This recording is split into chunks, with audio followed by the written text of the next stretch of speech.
మరి ఓకే. మళ్ళీ ఒకసారి సమ్మరైజ్ చేస్తున్నా అంటే, మనం ఆత్మజ్ఞానం ఒక్కటే అడగాలి. మిర్దాత్ అనే పుస్తకంలో అడుగుతారనమాట. భగవంతుడు మీకు కనిపించినప్పుడు, లేకపోతే భగవంతుడు ఎప్పుడైనా ఏం అడగాలి అని ఎంతో రీసెర్చ్ చేస్తారు మిర్దాత్ అనే ఒక గురువు గారు. ఎందరో మరి రావణాసురుడు కానించి ఎందరో అసురు హిరణ్యాక్షుడు హిరణ్యకశిపుడు ప్రతి ఒక్కరు కూడా భగవంతుడి సాధన చేసి తపస్సు చేసి ఏదో ఒకటి అడుగుతున్నారు. కానీ ఎవరు అడిగినా కానీ వాళ్ళకు అడిగిన దానిలో మరి ఎవరు బాగుపడిన లక్షణాలు ఏం కనిపించట్లేదు అన్నమాట. ఓన్లీ చరిత్రలో అసలు ఇప్పుడు హిస్టరీలో కొంతమంది మాత్రమే మరి ఏది అడిగాలో అదే అడిగారు. దాన్ని ఏమంటే చరిత్రలో విభీషణుడు మాత్రం సత్యముతో ఉండాలి అన్నమాట.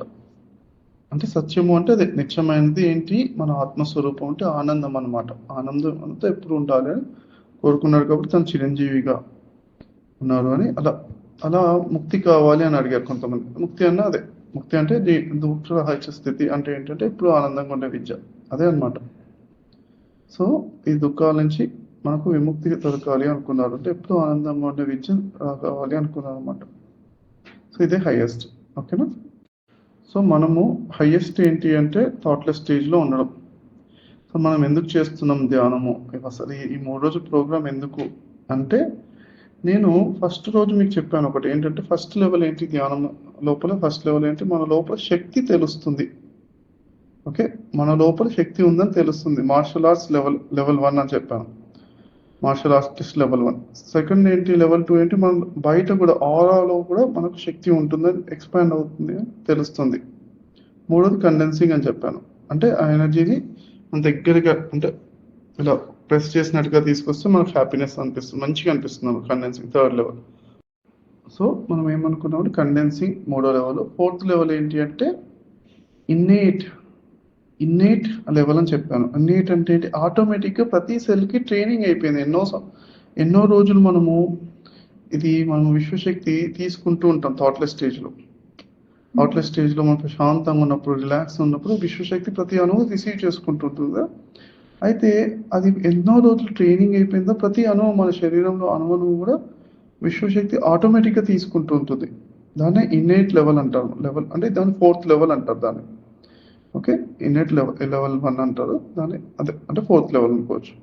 సో ఫిఫ్త్ ఏమంటి అంటే మన ఆరా కూడా స్ట్రాంగ్గా ఎక్స్పాండ్ అయి ఉంటుంది.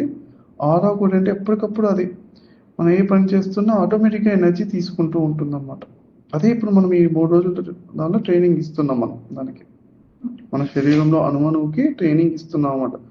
అరే నువ్వు ఎంత పని చేసినా కానీ విశ్వశక్తి అనేది అనంతమైంది. విశ్వశక్తితో ఎప్పుడు కనెక్షన్లో ఉంటూ రిసీవ్ చేసుకుంటూ ఉంటే మన శక్తి పెరుగుతూనే ఉంటుంది. పనులు చేస్తూనే శక్తి పెంచుకోవచ్చు, కానీ తగ్గాల్సిన అవసరం లేదు ఏ పని చేసినా.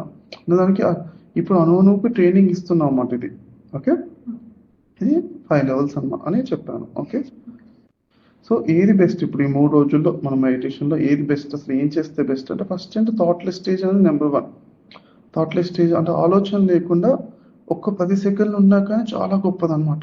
10 సెకండ్ అలా కొంచెం ఎప్పటికప్పుడు మనం ట్రైనింగ్ ఇచ్చుకోవాలి. తర్వాత దాని గురించి నుంచొని చేసిన, ఒంటికాల మీద చేసిన, పొద్దున్న ముహూర్తంలో 3-4 నుంచి ఎప్పుడైతే మెలకు వస్తుందో అప్పటి నుంచి నైట్ 11 వరకు ఎప్పుడు వీలైతే అప్పుడు మనం నుంచొని చేయాలి, ఒంటికాల మీద నుంచొనైనా చేసుకోవాలి. ఎందుకంటే థాట్లెస్ స్టేజ్ హైయెస్ట్ అన్నమాట. ఓకేనా? థాట్లెస్ స్టేజ్ అయిపోయిన తర్వాత అది సెకండ్ ఏంటి అంటే మనం రిలాక్స్ స్టేట్. సెకండ్ అది అంటే బాడీలెస్ స్టేట్ అన్నమాట. ఓకేనా? బాడీలెస్ స్టేట్లో 90% ఎనర్జీ రిసీవ్ చేసుకుంటాం. ఓకే, మరి తర్వాత ఏంటి, తర్వాత అది కూడా బాడీలెస్ స్టేట్ తర్వాత మూడోది ఏంటంటే deep breathing. Okay, bodiless state కూడా నాకు రావట్లేదు, అటు ఇటు కదలా అనిపిస్తుంది అదేదో అంటే అప్పుడు అట్లీస్ట్ నువ్వు డీప్ బ్రీతింగ్ అని చేసుకోవాలి. డీప్ బ్రీతింగ్ చేసినా కొంతవరకు నాకు ఒక 70-80% వరకు ఎనర్జీస్ వస్తుంటాయి అన్నమాట. ఓకేనా? తర్వాత డీప్ బ్రీతింగ్ కానీ ఎనర్జీ యోగా కానీ 1 minute ఎనర్జీ యోగా చేస్తాం, 1 minute మెడిటేషన్ చేస్తాం. అందులో కూడా థాట్లెస్ స్టేజ్ 1 minute చేస్తున్నాము, 1 minute ఎక్సర్సైజ్ చేసి 1 minute మనం థాట్లెస్ స్టేజ్లో కూర్చుంటున్నాము. అది కూడా దట్స్ ఆఫ్ ఎనర్జీ యోగా కూడా మంచి ఎనర్జీస్ వస్తుంటాయి 90%. ఎందుకంటే మనకు థాట్లెస్ స్టేజ్ పైన బాగా ఫోకస్ చేస్తున్నాం కదా, అలా అన్నమాట. అలాగే 90-100% ఎనర్జీస్ వస్తుంటాయి దానిలో కూడా. ఎనర్జీ యోగా కానీ చేసుకోవాలి, థాట్లెస్ స్టేజ్లో కూర్చోవాలి, అది మార్నింగ్ అంతా కూడా. ఓకే, ఒంటి కాలు మీద నుంచోవడం కానీ. ఓకేనా. తర్వాత స్థిర సుఖాసనం, అది ఎట్లయినా స్థిర కదలకుండా కూర్చుంటే ఎనర్జీస్ పెరుగుతుంటాయి. ఓకే. శరీరం రిలాక్సేషన్ ఉంచాలి, శరీరంలో శాంతి, మనసులో శాంతి, బుద్ధిలో కూడా శాంతి.